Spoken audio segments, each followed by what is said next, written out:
আল্লাহ নবী সাল্লাল্লাহু আলাইহি ওয়াসাল্লাম বলছেন, লা ইয়াহমিলান্নাকুম ইস্তিবতাউর রিজকি ফি মাআসিল্লাহ। নবীজি বলেন, শোনো উম্মত, আল্লাহর দেওয়া রিজিক, আল্লাহর দেওয়া বরাদ্দ তোমার কাছে আসতে দেরি হচ্ছে, এই কথা মনে করে তুমি আল্লাহর নাফরমানিতে লিপ্ত হইও না। আল্লাহ কোন দিন দিব এত ভরসা, আরে এতদিন বইয়ে থাকার টাইম আমার নাই। তাহলে এই কথা রাসূলুল্লাহ সাল্লাল্লাহু আলাইহি সাল্লাম বলেন যে তুমি আল্লাহর উপরে ভরসা সরাইয়া সুদের উপরে, ঘুষের উপরে, মিথ্যার উপরে, কিস্তির উপরে, হারামের উপরে কেমনে আস্থা নিলা? কি পরিমাণ মুসলমান আমাদের মধ্যে এই হারামের সাথে সম্পৃক্ত? বলে বয়স্ক মানুষ, বুঝমান মানুষ প্রকাশ্যে বুঝে এটা হারাম, এর পরেও নিজের জীবনের সাথে এটা মিশায় নিছে। কোরআনুল কারীমের সূরা বাকারার মধ্যে আছে, কোন ব্যক্তিকে জিনে ধরলে, ভূতে ধরলে, যেরকম সে এলোমেলো কথা বলে, আউলা জাউলা কথা বলে, চোখ টোক বিভিন্ন দিকে ঘুরায়, মাথামুতা লাড়ে, কসম আল্লাহর কোরআনে আছে, আল্লাহ তাআলা বলেন সুদখোর কিয়ামতের দিন এইভাবে মাতালগ্রস্ত, জিনে ধরুই না, ভূতে ধরুই না, মানুষের মতো দাঁড়াবে। আল্লাযীনা ইয়াকুলুনার রিবা লা ইয়াকুমুনা ইল্লা কামা ইয়াকুমুল্লাযী ইয়াতাখাব্বাতুহু আশ-শাইতানু মিনাল মাস। কোরআনে সূরা বাকারাতে আছে, আল্লাহ তাআলা বলেন সুদখোরের পরিণতি হবে, সে দাঁড়াবে এই অবস্থায় যেন শয়তান, জিন, দুষ্ট কিছু তার উপরে আসর করছে, এরকম মাতালের মতো, মাতালের মতো। এজন্য দয়া করে এটা বুঝতে শিখেন। প্রসঙ্গক্রমে বললাম এটা ভাবতে শিখেন। কেন আপনি হারাম রোজগার করবেন? কেন আপনি হারামের রাস্তায় যাবেন?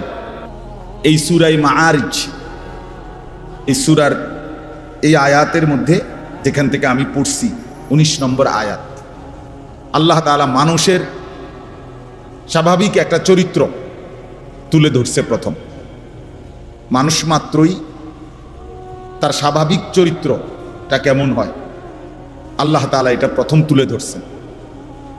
এরপরে সেই চরিত্র থেকে পবিত্র থাকে কারা, মুক্ত থাকে কারা, এরকম গুণাবলী সম্পন্ন কিছু বান্দার পরিচয় আল্লাহ তাআলা তুলে ধরছেন। অর্থাৎ প্রথম আল্লাহ তাআলা বলছেন, ইন্নাল ইনসানা খুলিকা হালুয়া। এই যে কথা এখান থেকে শুরু করলেন, নিশ্চয়ই মানুষ, তাকে বানানো হয়েছে স্বাভাবিকভাবে হালুয়া, এই চরিত্র। এই শব্দটার অর্থ হলো তিনটা। এক নম্বর হলো ভীরু, দুই নম্বর হলো অধৈর্য, তিন নম্বর হলো লোভী। লোভী। তো আল্লাহ তাআলা বলেন মানুষের স্বাভাবিক আচরণ হলো, মানুষকে স্বাভাবিকভাবে বানানো হয়েছে, মানুষের স্বাভাবিক চরিত্র হলো সে ভীরু, সে অধৈর্য, সে লোভী। কি ব্যাপারে ভীরু, কি ব্যাপারে অধৈর্য, কি ব্যাপারে লোভী? আল্লাহ তাআলা সেটার দুইটা উদাহরণ দিছে। ইদা মাসসাহুশ শাররু জাজুআ ওয়া ইদা মাসসাহুল খাইরু মানুআ। আল্লাহ তাআলা বলেন স্বাভাবিকভাবে মানুষ এমন হয় যে যখন তার উপরে কোনো মুসিবত আসে, অকল্যাণ, অপছন্দনীয় কিছু আসে, তো অল্পতেই হতাশ হয়ে পড়ে, হতাশ হয়ে যায়। আবার যখন তার পক্ষে, তার পছন্দসই, তার পছন্দ মতো, চাহিদা মতো কিছু মিলে, পেয়ে যায়, স্বাচ্ছন্দ্য, তার সুবিধা মতো, তখন সে মানুআ, কৃপণ হয়ে যায়। অর্থাৎ তখন আর সে আল্লাহর পথে, আল্লাহর ইবাদতে, আল্লাহর জন্য তা ব্যয় করতে আর চায় না। না থাকলে বা পেরেশানিতে পড়লে, মুসিবতে পড়লে একদম হতাশ হয়ে যায়, আর থাকলে কৃপণতা আর দিতে চায় না, আল্লাহর জন্য তখন আর খরচ করতে চায় না। আল্লাহ তাআলা বলেন এই হলো মানুষের স্বাভাবিক চরিত্র, স্বাভাবিক বৈশিষ্ট্য। অর্থাৎ প্রত্যেকটা মানুষ এমন হয় যে যখন আল্লাহ তাআলার উপরে তার প্রথম জিম্মাদারি, মূলত বিষয় হলো প্রতিটা মানুষের, প্রতিটা মুমিনের উচিত সর্বাবস্থায় সে আল্লাহ তাআলার উপরে ভরসা করা। ওয়া আলা রাব্বিহিম ইয়াতাওয়াক্কালুন। আল্লাহ তাআলা কোরআনুল কারীমের মধ্যে বলছেন মুমিনের সিফাত হলো মুমিন তার রবের উপরে ভরসা করবে। তাহলে আমি সুখে থাকি কিংবা দুঃখে থাকি, আমার অভাব হোক আর প্রাচুর্য হোক, আমার পছন্দ মতো মিলুক অথবা না মিলুক, কোনো অবস্থাতে আল্লাহর উপর থেকে নির্ভরতা, ভরসা না সরানো, এটা হলো আল্লাহ তাআলার চাওয়া। আল্লাহ তাআলার চাওয়া কোরআনুল কারীমের মধ্যে আছে। আল্লাহ তাআলা নবী সাল্লাল্লাহু আলাইহি ওয়াসাল্লামকে বলছেন, কুল লান ইউসিবানা ইল্লা মা কাতাবাল্লাহু লানা। হে নবী, আপনি বলে দেন পৃথিবীবাসীকে, আপনার উম্মতকে, সমস্ত ঈমানদারদেরকে, সবাইকে বলেন যে শোনো, এই কথার বিশ্বাস রাখো যে লান ইউসিবানা ইল্লা মা কাতাবাল্লাহু লানা, আমাদের উপরে কোনো মুসিবত আসবে না, কোনো পেরেশানি আসবে না, আসবে ওইটুকু যেটুকু আল্লাহ আমাদের জন্য তাকদীরে লিখে রাখছেন। মা কাতাবাল্লাহু লানা, আল্লাহ যা লিখে রাখছেন, ফয়সালা করছেন, সেটা আসবেই। এর অতিরিক্ত কিছুই হবে না, এর অতিরিক্ত কিছুই হবে না। হুয়া মাওলানা, আল্লাহ বলেন নবী এটাও বলে দেন যে আল্লাহই সব অবস্থায় আমাদের অভিভাবক। আমাদের সব অবস্থায় অভিভাবক কে বাপ? আল্লাহ। হুয়া মাওলানা। এরপরে আল্লাহ বলেন, এটাও বলে দেন ওয়া আলাল্লাহি ফালিয়াতাওয়াক্কালিল মুমিনুন, সমস্ত মুমিনদের উচিত শুধুই কেবল আল্লাহ তাআলার উপরে ভরসা করা। কার উপরে ভরসা করা? আল্লাহ তাআলার উপরে ভরসা। আমার ভাই, হাতে ধরা যাদের মোবাইল, আপনারা এই মোবাইলটা আল্লাহর ওয়াস্তে বন্ধ করে দেন। বন্ধ করে আমার অনুরোধ, আপনারা দয়া করে এমনি একটু কথা শুনেন, আমার দিকে তাকায়া। আল্লাহর কথা উলামায়ে কেরামের চোখের দিকে তাকায়া শুনলে বরকত হয়। মোবাইলটারে সামনে যদি হাতের মধ্যে আপনি ধরে রাখেন, এটা একটা দেওয়াল উঠাই দিলেন, আপনি জীবনেও আপনার কোনো পরিবর্তন হবে না, ওই মোবাইলই থাকবে সব। নিজের কলিজা নড়বে না, দিল নড়বে না, বুঝছেন না? একটা ইন্তেজাম, একটি মাহফিল আল্লাহর কথা পরিবর্তনের জন্য, জিন্দেগি বদলাবার জন্য। কলিজা যদি না নড়ে, বিবেক যদি না নড়ে, নিজের মধ্যে কিছুটা হইলেও যদি নড়াচড়া না আসে, তো শুনিলাম আমি যেমন ছিলাম তেমন, এভাবেই দিনের পর দিন, মাসের পর মাস, বছরের পর বছর, এটা তো হইতে পারে না, এটা তো উচিত না। কোরআনুল কারীমের মধ্যে আছে, আল্লাহ তাআলা বলতেছেন সাহাবীদের আখলাক, ইযা সামিউ মা উনজিলা ইলার রাসূল তারা আয়ুনাহুম তাফীদু মিনাদ দাম'i। আল্লাহ বলেন, বন্ধু, আপনার সাহাবীরা এমন, যখন আমি আল্লাহ তাআলা কোরআন নাজিল করি আর সেটা যখন আপনার জবান দিয়ে তারা শুনে, তা আপনি দেখতে পাবেন আপনার সাহাবীদের প্রত্যেকের চোখ থেকে অঝরে পানি ঝরতেছে। এই কথা ছিল, এই মুমিন কোরআন শুনলে নড়ে চড়ে বসবে। এই বেটা, আমার আল্লাহর কোরআন পড়া হচ্ছে, চুপ, কোনো কথা নেই, এমন হওয়ার কথা। ইমানদারের সারা দেহ নড়ে উঠবে। কোরআনুল কারীমের মধ্যে আছে, আল্লাহ তাআলা বলেন, আল্লাহু নাজ্জালা আহসানাল হাদিস কিতাবাম মুতাশাবিহাম মাসানি তাকশাইরু মিনহু জুলুদুল লাযীনা ইয়াখশাউনা রাব্বাহুম। আল্লাহ বলেন, আল্লাহই নাজিল করেছেন এমন একটি কিতাব যার প্রথম বৈশিষ্ট্য হলো এর সবগুলো কথা সবচেয়ে সুন্দর। দুই, কিতাবান, এটি পরিপূর্ণ একটি পূর্ণাঙ্গ কিতাব, অর্থাৎ যে বিষয় বলতে চাইছে কোরআন তা পূর্ণ মাত্রায় বলছে। মুতাশাবিহান, এই কিতাবের প্রত্যেক কথা একটি আরেকটির সাথে সাদৃশ্যপূর্ণ, এলোমেলো আউলাদাউলা কোনো কথা নাই।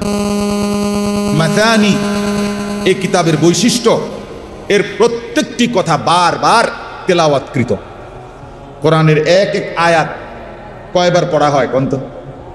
আপনি একজন হাফেজ সাহেব জিগান, একটা হেফজখানায় যে বাচ্চা হাফেজ হয়েছে, আল্লাহর কোরআন হেফজ করছে, সে আপনার এখনই না আপনি শুনছেন যে এই কোরআন শরীফ মুখস্থ করছে, কিন্তু এই কোরআনের এক এক পৃষ্ঠা, এক এক আয়াত, এক এক শব্দ তারে কত হাজারবার পড়তেছে। গত 4 বছর ধরে সে কতবার পড়ছে, 3টা বছর ধরে সে কত হাজারবার পড়ছে। সবক, 7 সবক, আমুক তা এমনি কতভাবে হেফজখানা। আপনি 2টা দিন কাছে বসে দেখলে বুঝতেন হেফজখানার হাফেজ সাহেবরা এক বাচ্চার পিছনে কি পরিমাণ মেহনত করে। মুসলমান কদরও করতে জানে না, জানেও না কেমনে হাফেজ। আমার ছেলে হাফেজ, বাঁধ বুড়ি করে ওটার বুদ্ধ হাফেজ মাতবর বাবা, কিন্তু কি পরিমাণ মেহনত করে আল্লাহ তাআলা তাকে কোরআনের দৌলত দান করছে। তো এই জন্য বললাম, আল্লাহ তাআলা বলেন মাথানি বারবার পাঠ করা হয়, তাকশাইরু মিনহু জুলুদুল্লাযীনা ইয়াখশাউনা রাব্বাহুম, এই কথাটা বলার জন্য আমি পড়ছি। আল্লাহ তাআলা বলেন এটা এমন কোরআন যার অন্তরের মধ্যে আল্লাহর ভয় আছে, সে যখনই এটা শুনবে তার শরীরের চামড়া, উপরে যে লোম, এই পশম, আল্লাহ তাআলা সমস্ত পশম দাঁড়িয়ে যাবে। এই ছিল কোরআনের বৈশিষ্ট্য। সুম্মা তালিনু জুলুদুহুম ওয়া কুলুবুহুম ইলা যিকরিল্লাহ, অতঃপর তার সমস্ত শরীর এবং তার দিল পুরাটা আল্লাহ তাআলার স্মরণে ঝুঁকে পড়বে। এই ছিল কোরআন।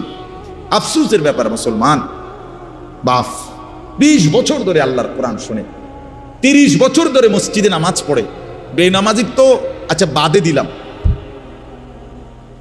কিন্তু নামাজি মানুষ চাচা আজগা 20 বছর 15 বছর থেকে সামনের কাতারে বসেই নামাজ পড়ে, দ্বিতীয় কাতারে, প্রথম কাতারে, এশার নামাজ, ফজরের নামাজ, মাগরিবের নামাজ, আল্লাহর কোরআন শুনতেছে ইমাম সাহেবের জবানে, কিন্তু 30 বছরে কলজার ভিতরে এই বিবেকটাও আসে নাই যে আমার কোরআন শরীফটা অশুদ্ধ, এটা ঠিক করা দরকার।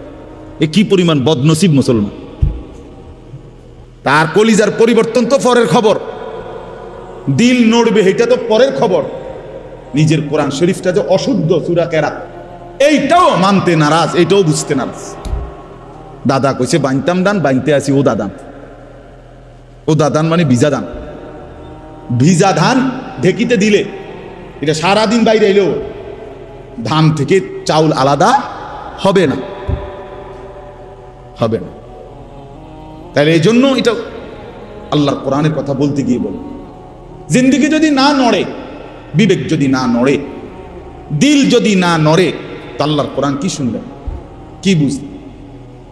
আপনার অনেক মুসলমান আছেন যাদের কোরআন শরীফ অশুদ্ধ, 90 বছর বয়স, 50 বছর বয়স, 60 বছর বয়স, 30 বছর বয়স, একটা সূরাও ঠিক করে পড়তে পারেন না। এবং এটা যে অপরাধ, আমরা এটাই তার দিলেন, এইটা যে একটা পাপ, অন্যায়, এটা যে গুনাহ, এটা যে একটা দুর্ভাগ্য, এইটাও জান, এটাও জান। বছরের পর বছর এক তালে আস, এক তালে অশুদ্ধ, আত্তাহিয়াতু শুদ্ধ বলতে পারে না, দোয়ায়ে কুনুত শুদ্ধ পড়তে পারে না। এটা যে কোনো ঠিক করা দরকার, এই মানসিকতাও না। শব্দটা হলো সামি আইন, সামি আল্লাহু আইন, আমনে কোন সামি আল্লাহু লিমান হামিদা, সামিয়া এটা তো ইয়া, তো এটা কি হলো? আপনি 100 বছর পড়লেও তো এটা হয়েছে না। শব্দটা তো হলো আইন, আপনি তো করলেন ইয়া, সামি আল্লাহু লিমান হামিদা, সামিয়া তো না। আপনি তো বললেন হামজা, সামিয়া, শব্দ তো হামজা না, শব্দ তো ইয়া না, শব্দ কি? আইন। তো আমরা আইন এটা শিখতে হইব না? এটা হলকের মাঝখান দিয়ে কেমনে উচ্চারণ করতে হয় এটা শিখতে হবে না আপনাকে? আপনার শুদ্ধ হবে কেমন? শুদ্ধ হবে কেমন? বড় যে কাফ, কুল, কুল, এটা যদি কোনো আলেম থেকে কেউ মস্ক না করে, খুদার কসম সে ইহ জিন্দিগি তো সঠিক উচ্চারণ করতে পারবে না, কবর থেকে উঠতে আইলেও পারত না সে। এটা কোনো আলেম থেকে শিখতে হবে, কারণ বাংলাতে এই কফ এটার কোনো অক্ষর নেই। ছোট কাফের অক্ষর আছে ক, মানে ছোট কাফ যেটা, সেটার জন্য কি আছে ক, ক, ক, খ, এই ক, এটা দ্বারা বোঝা গেল যে ছোট কাফ। কিন্তু কফ এটাই ঠিক আলেম থেকে শিখতে হবে, কারি সাহেব থেকে শিখতে হবে, নাইলে এটা শুদ্ধ হবে না। আপনি যদি অনুবাদ, আরে অনুবাদ না, উচ্চারণওয়ালা কোরআন শরীফও পড়েন, কাম হইত না। এই জন্য আপনাদের কাছে বললাম, আমি যে উদ্দেশ্যে বলতেছিলাম, আমার দিলের মধ্যে যদি নড়াচড়া না হয়, বিবেক যদি না জাগে, দিলের মধ্যে যদি কোনো অনুভূতি না জাগে, তো আল্লাহর কথা শুনে লাভ কি? আল্লাহর কথা শুনে লাভ কি? এই জন্য এই কথাটা বলতে গিয়ে বলছি, অনেক সময় সারাক্ষণ আল্লাহর কোনোখানে কোনো বয়ান হইলে ব্যস্ত, শুধু মোবাইলটা নিয়ে শুধু ব্যস্ত। কিছু মানুষের জিন্দিগি বদনসিব এমন যে 24টা ঘন্টা জিন্দিগিটারে মোবাইলটার সাথেই মিলাই দিছে। আজ আমাদের লাখ লাখ নওজোয়ান, সে তার জীবনের সমস্ত স্বপ্ন, আশা, আকাঙ্ক্ষা, ভালোবাসা, আবেগ, অনুভূতি, চিন্তা, চেতনা, সব কিছু, জীবনটা পুরা উৎসর্গ এই মোবাইলের কাছে। হায় হায় আফসোস। আপনি তার একটা হাত খুললে নেবেন, হে মেনে নিবে, মোবাইলটার থেকে তার 1 ঘন্টা আলাদা রাখবেন, সেটা মানবেন। এই পরিমাণ নেশাগ্রস্ত, এই পরিমাণ। মদের আসক্তি এত মারাত্মক না, জুয়ার আসক্তি এত মারাত্মক, মোবাইলের আসক্তি যে পরিমাণ। হাজার হাজার যুবক, লাখ লাখ যুবক একটা সেজদা দেয় না, এই মোবাইলের আসক্তি। সারা দিন রাত তার একটাই, এখানে কোনো বয়স্ক লোকে দেখে না, আলেমে দেখতেছে না, আমার আত্মীয় স্বজন দেখতেছে না, আমার অভিভাবক জানতেছে, কারো কোনো ইজ্জত সম্মানের দিকে তার কোনো পরোয়া নাই। আমি আর আমার মোবাইল, খালাস। এবার আমার ইজ্জত থাকুক বা না থাকুক, বাপমার ইজ্জত থাকুক বা না থাকুক, আমার ধর্মের সম্মান থাকুক বা না থাকুক, আমার এটা দেখার বিষয় না। আমি আছি আর আমার মোবাইল আছে, খালাস, আমার জিন্দেগি। আমার ভাই, এভাবে জীবন বেশি দিন আগাবে না, এভাবে আগাবে না, এভাবে জেনারেশন টিকে না। এত ফালতু হইলে, এত গাফেল হইলে, এত অমনোযোগী হইলে, দুনিয়া আখেরাত সব কিছুর ব্যাপারে এত বেখেয়ালি হইলে পৃথিবী টিকবে না, দুনিয়াও টিকবে না, আখেরাতও টিকবে না। এই জন্য আমি অনুরোধ করতেছি, আজকের জন্য না, মোবাইলের এই আসক্তি কমানো উচিত ভাই, সবাই কমানো উচিত। প্রয়োজনকে প্রয়োজনের মধ্যেই সীমাবদ্ধ রাখা চাই। রাত দিন সব কিছু, কুকুর, বিড়াল, শূকর, মানুষ, গরু, ছাগল, হাঁস, মুরগি, যেটা দেখি এইটারই ছবি উঠাইতে হবে। এইটা একটা প্রতিবন্ধীমূলক আচরণ ছাড়া আর কিছু না।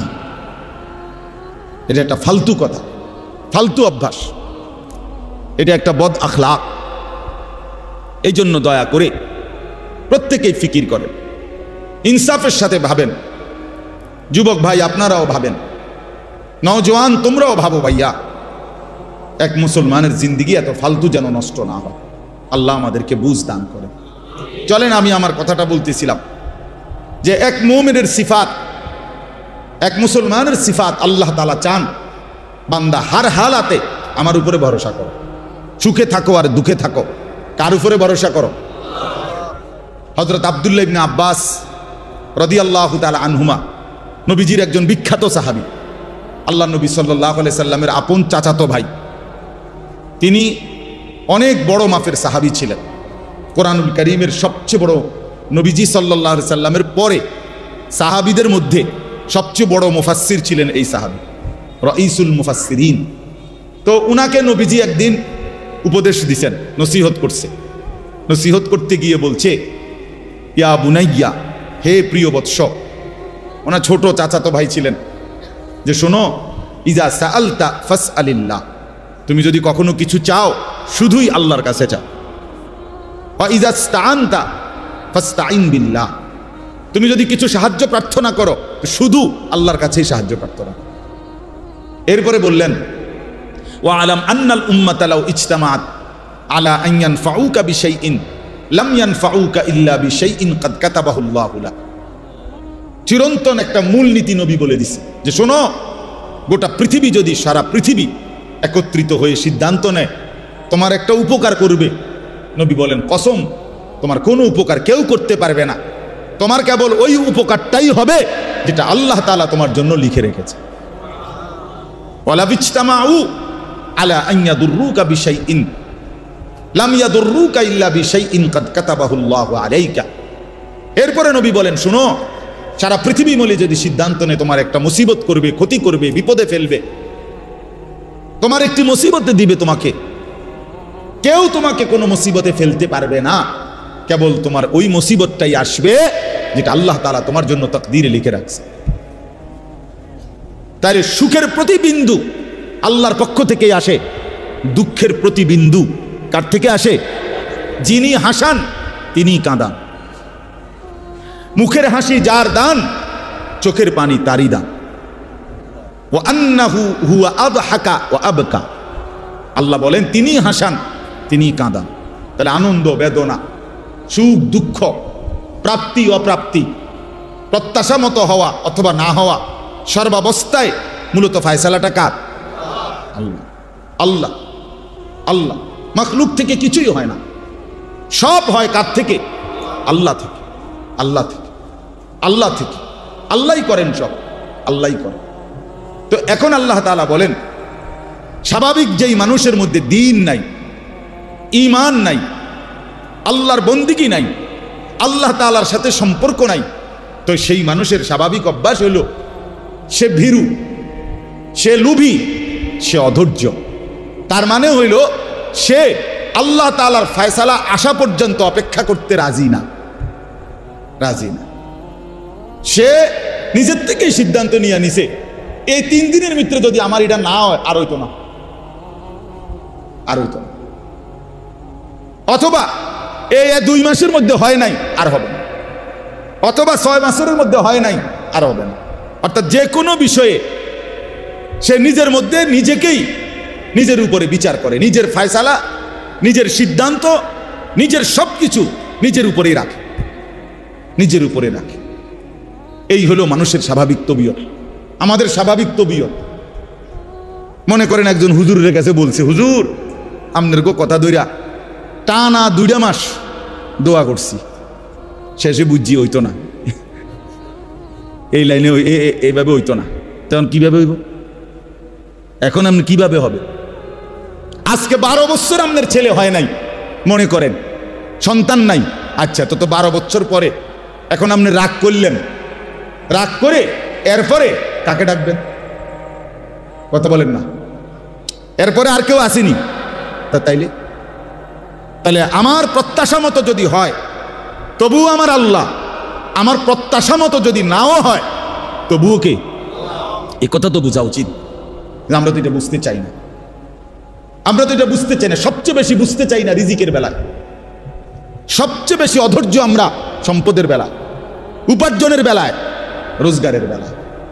আমাদের কলিজার ভিতরে শয়তান এটা বসাইছে যে তুই যদি হারাম না খাও, তুই যদি সুদ না খাও, তুই যদি কিস্তি না নাও, তুমি যদি মিথ্যা না বলো, তুমি যদি ওজনে কম না দাও, তুমি যদি মানুষকে না ঠকাও, বাটপারি সিটারি যদি না করো, তাইলে তোমার সংসার চলবে না, জিন্দিগি চলবে না। এসব হুজুর্গ কথা ধইরা এ সমস্ত বুজুর্গি লইয়া বইয়া থাকলে দুনিয়ার চলন যেত। এইটা আপনারা যে বুঝাইছে, আপনার কলিজা ঢুকাইছে, তার নামে শয়তান, তার নাম শয়তান। শয়তান, ইবলিস, ইবলিসে বুঝাইছে। তো আল্লাহ তাআলা বলেন আমার বান্দা তুমি অল্পতেই ভীরু হয়ে যাও, তুমি আমার ফয়সালার অপেক্ষা করতে রাজি হও না, তুমি আমার আশা পর্যন্ত অপেক্ষা করতে চাও না, অপেক্ষা করতে চাও না। আজকে বলেন তো ইনসাফের সাথে বলেন যে মুসলমান বাবা 16 বছরের, 18 বছরের, 20 বছরের ছেলেটাকে দুনিয়ার দেশে হোক বা বিদেশে হোক উপার্জনের জন্য হয় বিদেশ পাঠাবে, নয়তো দেশে কোনো কামাই রোজগারি করাবে। এই জন্য সে প্রকাশ্যে স্পষ্টভাবে বুঝা শুই না সুদে টাকা নিল, কিস্তিতে টাকা নিল, হারামে টাকা নিল। তো সে কি বুঝাইতে চাইল আল্লাহকে? যে আল্লাহ আপনার উপরে ভরসা করে বইয়া থাকলে আমার ভূতের কোহালে দুঃখ আছে। তো নয়তো কি, নয়তো কি বলেন, নয়তো কি? আমনের কথা মতো এইটা হারাম সেইটা হারাম ইতান লইয়া বইয়া থাকলে আমার চলতো না। আমার এখন টাকা দরকার, আমার এখন দরকার। কি পরিমাণ বদনসিব মুসলমান! কিভাবে আমরা আল্লাহকে ভুলে যাই, কিভাবে আমরা আখিরাতকে ভুলে যাই, নিজের কবর ভুলে যাই। আমার বাপ, এই জন্য আল্লাহ তাআলা বলেন ইদা মাসসাহুশ শাররু জাজুআ, আমার বান্দা এমন যখনই একটু মুসিবত হয়, যখনই প্রত্যাশা মতো হয় না, যখনই তার চাওয়া মতো আসে না, সে হতাশ হয়ে যায়। যে না হইতো না, এ হক হালালি লাইন লইয়া বইয়া থাকলে হইতো না, হুজুরদের কথা ধরে বইয়া থাকলে হইতো না। বুঝেন নাই কথাটা? হতাশ। সে হতাশ, অর্থাৎ সে তখন নিজের উপরে দায়িত্ব নিয়ে নেয়, নিজের উপরেই ফায়সালা নিয়ে নেয়, হতাশ হয়ে যায়। আর কি, আবার যখন চাহিদা মতো মিলে, সব কিছু ঠিক আছে, কামাই রোজগারি দেশে বিদেশে সর্বদিকে, তো এইবার আর আল্লাহর জন্য ব্যয় করা, অর্থাৎ উপার্জন আমার সব ঠিক মতো আসতেছে কামাই, এখন আমার এই উপার্জনের উপরে জাকাত ফরজ না, এটা নিয়ে আলোচনাও করবে না, জিজ্ঞাইতেও না, এটা হুজুরের কাছে জানতেও চাইবে না যে হুজুর আমার এই পরিমাণ সম্পত্তি আছে, আমার উপরে কত টাকা জাকাত আসছে এটা হিসাব করে দেন। দিছি হুজুর দিছি, কিতা দিছে না, দিছি আল্লাহর রহমতে, যে লুঙ্গি দিছি জাকাতের উর্ফি দিয়ে গেছে গা, লুঙ্গি দিছে, আইডিয়া করে লুঙ্গি দিছে, মানে 200 লুঙ্গি দিয়ে দিছে, কথা বুঝছেন না, আইডিয়া করে দিয়ে দিছে। জাকাত কি আইডিয়া করে দেয়? কথা বলেন না কেন? আপনি মনে করেন যে হুজুর জোহরের নামাজের ফরজ কয় 4 রাকাত, কথা বুঝেন, হ্যাঁ, আর হুজুর যেই রুকু সেজদা দিছি 8-10 রাকাত হইব, তো এই নামাজ হয়েছে তো আপনার এত ভালো, অত ভালো না, আপনারা এত বেশি করতে গেছে কিনা, আপনারা 4 রাকাত গুণ না করতে গেছে, ঠিক কিনা বলেন? তাইলে আল্লাহ তাআলা বলেন মানুষের স্বাভাবিক তবিয়ত হলো যখনই হতাশ হয়ে যায়, আল্লাহর উপর থেকে ভরসা হারিয়ে ফেলে, আর যখন পায় আসে তখনও সে কৃপণতা করে, বখিলি করে, আল্লাহর হক আল্লাহর হুকুম পালন করতে কার্পণ্য করে। কি পরিমাণ মুসলমানের উপরে হজ ফরজ কই আদায় করে, কই আদায় করে, কই স্বাভাবিক যেই চলার ক্ষেত ফসল, স্বাভাবিক যেই জমি জমা, এর মধ্যে থেকে যদি কোনো মুসলমান তার সংসারের প্রয়োজন মিটাবার মতো যেটুকু আছে জমি ফসল সম্পদ, এইটুকু থেকে কিছু অংশ যদি সে বিক্রিও করে, তাইলে তার হজের টাকা হবে, আর বাকিটা দিয়ে তার সংসার স্বাভাবিক চলবে। এই মুসলমানের উপরে নিঃসন্দেহে হজ ফরজ।